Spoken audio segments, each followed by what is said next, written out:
Mian Nawaz Sharif London میں media سے بات کر رہے ہیں۔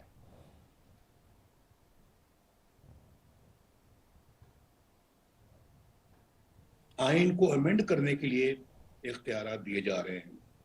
3 سال کے لیے کہا جا رہا ہے کہ آپ آئین سے جو مرضی کھلواڑ کر لیں، آپ کو کوئی نہیں پوچھے گا۔ آپ کو تو ہار پہنانا چاہیے۔ آپ نے ایک منتخب وزیر اعظم کو نکال کے باہر کیا اور خود آپ نے آ کے تو سنبھالی عنان حکومت۔ اس کے بعد اسی کوٹ میں سے مجھے آپ کو بھی پتہ ہے، آپ سب کو بھی معلوم ہے کہ گاڈ فادر تک مجھے کہہ دیا گیا، سسلین مافیا تک مجھے کہہ دیا گیا۔ اور ایک جج جو عظمت سعید شیخ صاحب ہیں، انہوں نے تو ایک کہا مجھے، میں وزیر اعظم تھا پاکستان کا اور کسی کی پروموشن کا معاملہ تھا، آپ کبھی سنیں گے وہ معاملہ تو آپ بھی بڑے حیران ہوں گے اور حیرت زدہ ہو جائیں گے۔ تو وہ جج صاحب چاہتے تھے اس کی پروموشن ہو، مجھے پتہ بھی نہیں کیس کا، اور وہ نیچے ہی جو ہے نا وہ بیوروکریسی میں، گورنمنٹ میں وہ کیس کہیں تھا، پتہ نہیں پروموشن بنتی تھی یا نہیں بنتی تھی۔ تو جج صاحب نے کہہ دیا کہ وزیر اعظم کو پتہ ہونا چاہیے کہ اڈیالہ جیل میں کافی جگہ ہے۔ آپ اندازہ کریں یہ ریمارکس ایک جج ملک کے وزیر اعظم کے بارے میں پاس کر رہے ہیں، اور پارلیمنٹ کو بے وقت کر کے رکھ دیا ہے، حکومت کو مفلوج کر کے رکھ دیا ہے، کوئی رٹ حکومت کی نہیں رہنے دی۔ اور میں نہیں سمجھتا کہ پاکستان کے اندر حکومتیں کس طرح سے اب چلا کریں گی، پارلیمنٹ کس طرح سے، ہم اس کو کہتے ہیں کہ جی سب سے بڑا اعلیٰ ادارہ ہے، تو کہاں کون سا اعلیٰ ہے؟ آج اس کی کسی بھی چیز کو کوئی اہمیت نہیں دی جا رہی۔ اب حالانکہ پاس کیا پارلیمنٹ نے چند دن پہلے، اور اس کی بھی کوئی پرواہ نہیں کی جا رہی، لیکن پارلیمنٹ کو اپنے آپ کو ضرور ایسرٹ کرنا چاہیے، اور کرنا چاہیے۔ اگر پاکستان نے سروائیو کرنا ہے، پاکستان نے زندہ رہنا ہے انشاءاللہ، تو پارلیمنٹ کو ایسرٹ کرنا ہوگا۔ اور مجھے بتائیں کہ دنیا کے کسی اور ملک میں ایسا کیوں نہیں ہوتا؟ کس ملک میں آپ نے دیکھا جو پاکستان والا کوئی آج جو ہے نا وہ تصویر آپ کو نظر آتی ہے، جہاں سب کچھ ہو رہا ہے، جو یہاں ہو رہا ہے وہ کسی اور ملک میں ہو رہا ہے؟ دنیا کو تو آپ چھوڑیں، آپ ساؤتھ ایشیا کی بات کریں، ہمارے ارد گرد کے ممالک کی بات کریں۔ ہم تو 70 سال سے یہی کچھ دیکھ رہے ہیں۔ 1953 میں پہلا فیصلہ آیا تھا نظریہ ضرورت کے تحت، اور نظریہ ضرورت کیا صرف ڈکٹیٹروں کے لیے ہے بھائی؟ اگر مان لیا کہ نظریہ ضرورت ہے کوئی چیز، تو کبھی کسی وزیر اعظم کے لیے بھی کبھی نظریہ ضرورت استعمال ہو جاتا کہ صرف ڈکٹیٹروں کے لیے نظریہ ضرورت استعمال ہوتا رہا ہے؟ اور پاکستان کے 70 سالوں سے ہم یہی تماشا دیکھ رہے ہیں، بار بار یہی تماشا دیکھ رہے ہیں، بار بار الیکٹڈ گورنمنٹس کو کیک آؤٹ کیا جاتا ہے، اور بار بار عدلیہ جو وہ ایک دھکا اور دیتی ہے ان وزیر اعظموں کو۔ اور یہ میں سمجھتا ہوں کہ یہ میں عدلیہ کی بات نہیں کر رہا، میں ان ججز کی بات کر رہا ہوں جنہوں نے یہ کردار ادا کیا ہے، اور آج بھی کچھ نہیں بدلا، آج بھی وہی کردار ادا کر رہے ہیں۔ اور آج مجھے بتائیں کہ